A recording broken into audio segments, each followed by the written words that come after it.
this amendment was, we had to go to the Rules Committee last night to try to get this amendment to be made in order. We had many of our colleagues who weren't even allowed to offer amendments. The Republicans have completely been shut out of the process. And I don't know how we're supposed to come to common sense resolutions to the problems in this country if we don't even have time to debate the issues. My friend Mr. Cardoza wanted to have time to come out and debate these issues. My friend Mr. Costa had to fight with his leadership to have time to come down and debate these issues. What's wrong with the leadership over there? How long are you going to let these people starve? How long? 2 years. It's 2 years now since we've asked. The pumps in California have to run.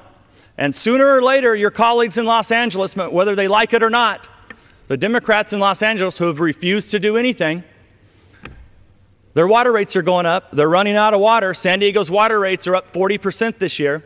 So you can run, but you can't hide. This isn't going away. I would encourage the leadership of this body to get some people with common sense in control of this body. Reserve the balance of my time. I yield back to the gentleman. Gentleman from Texas controls the time. Gentleman from California is recognized. We have looked at what's happened in Detroit and other parts of this country where we've had high unemployment rates, and we have been directed to offer a solution in a short period of time. The gentleman from the Central Valley has a situation that is every bit as dire. In fact, it is worse in terms of the unemployment rates in the communities that he serves. We are destroying those communities at the present time, and the lifeblood of agriculture in those communities that have stood for well over 100 years is being irreparably harmed.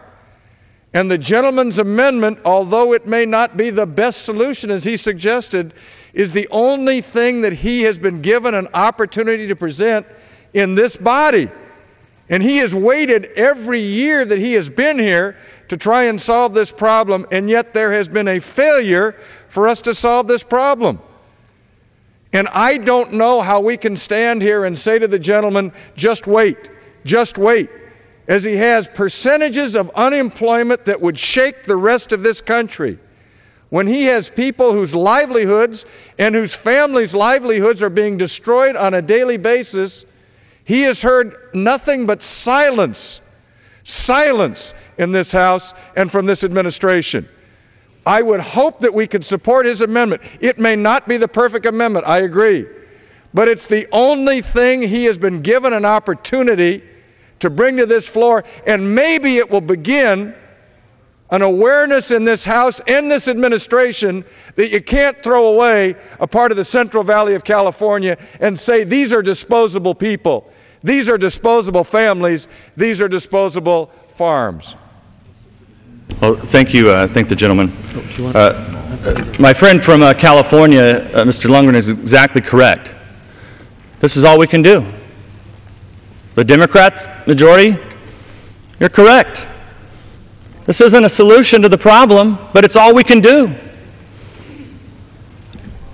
Maybe we can have a unanimous consent agreement tonight. I have a bill ready to go. We can vote on it tonight and get the pumps back on so we can get water to these people so they can go back to work, provide for their families. Mr. Speaker, a guy in a food line in Mendota not long ago told the national media he didn't want to be in the food line. He only wanted a job to provide for his family. The Democrats control Congress. The Democrats control the White House.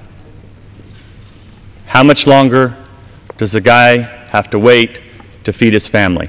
How many more jobs must we lose? How many?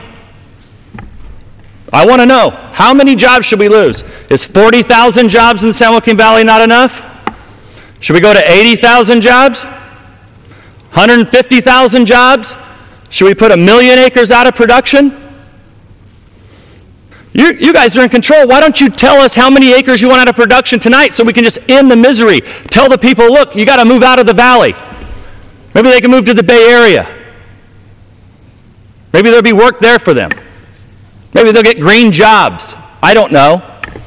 But right now we have 500,000 acres out of production. So how many more acres are we going to put out of production? How many more people are going to starve because of the inaction by the Democrats in this body? How many more? That's all I want to know.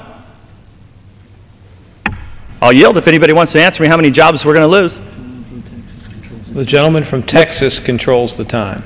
Looks like we won't get an answer once again, Mr. Speaker, but I want to thank my Democrat colleagues, Mr. Cardozo and Mr. Costa, for supporting this amendment. I know it's been hard for them, and I appreciate their friendship and their work on this issue. I also want to thank the Republican leadership in this body for supporting this amendment. And I yield back to the gentleman. The time of the gentleman from Texas has expired. Members are reminded to please address their remarks to the chair. For what purpose does the gentleman from West Virginia Strike the requisite number of words, Mr. Chairman. Gentleman is recognized for 5 minutes. Mr. Chairman, I yield 2 minutes to the gentleman from California, Mr. Miller. Gentleman from California. Mr. Speaker, members of the House, we're here in this situation because the court ruled after the last administration trampled through the Fish and Wildlife Service, National Marine Ocean Service, and altered scientific findings, studies, and opinions that we could no longer conduct the business of the Central Valley Project. I didn't see my friends on the other side of the aisle raise one objection at the time that those actions were taking place, at the time that that criminal behavior was taking place. I didn't see them raise one objection when the northern rivers were destroyed and fishery seasons have been closed for years and families have lost their businesses, lost their livelihood, whether they were going to sea to fish or they were small businesses on the North Coast or small businesses on the Oregon border, and those political decisions were made and they devastated the salmon runs. I didn't see that happen. We've seen now as the environment has deteriorated in the San Francisco Delta and Bay Area. Small businesses have closed up. People have lost their livelihoods. And yes, it's very intense in the Central Valley.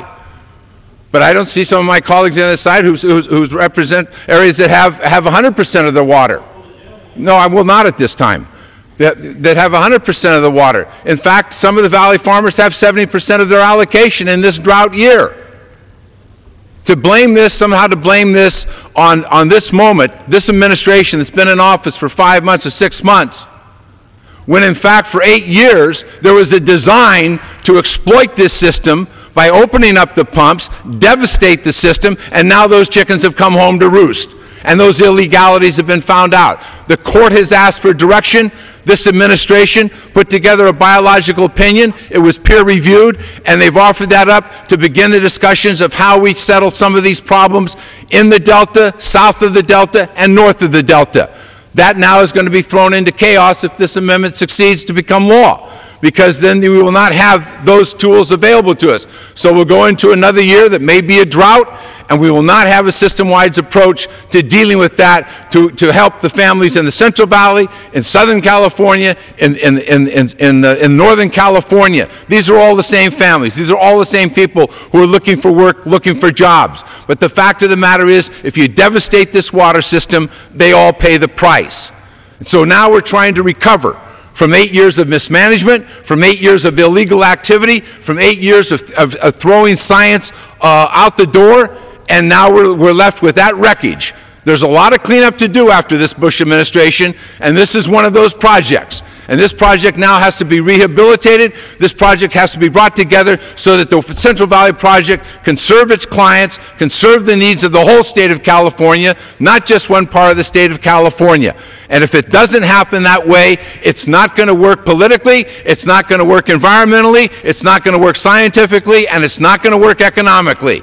We've just been through 8 years where people tried to segment this statewide project into little bit of pieces for their advantages, and if they had enough politics on their side, they took that advantage, whether it was supported by the law or not. And this is the carnage that has been left behind because we missed 8 years of opportunity to rebuild this system so that it could serve the needs for which it was designed. That's the tragedy of what has taken place here. That's the tragedy that we're trying to overcome. That's the tragedy that will be compounded by the Nunes Amendment if it's adopted, because it will set all of this back many, many months, if not years, in this effort to rebuild the Central Valley Project of California so it can meet the demands on which are put upon it.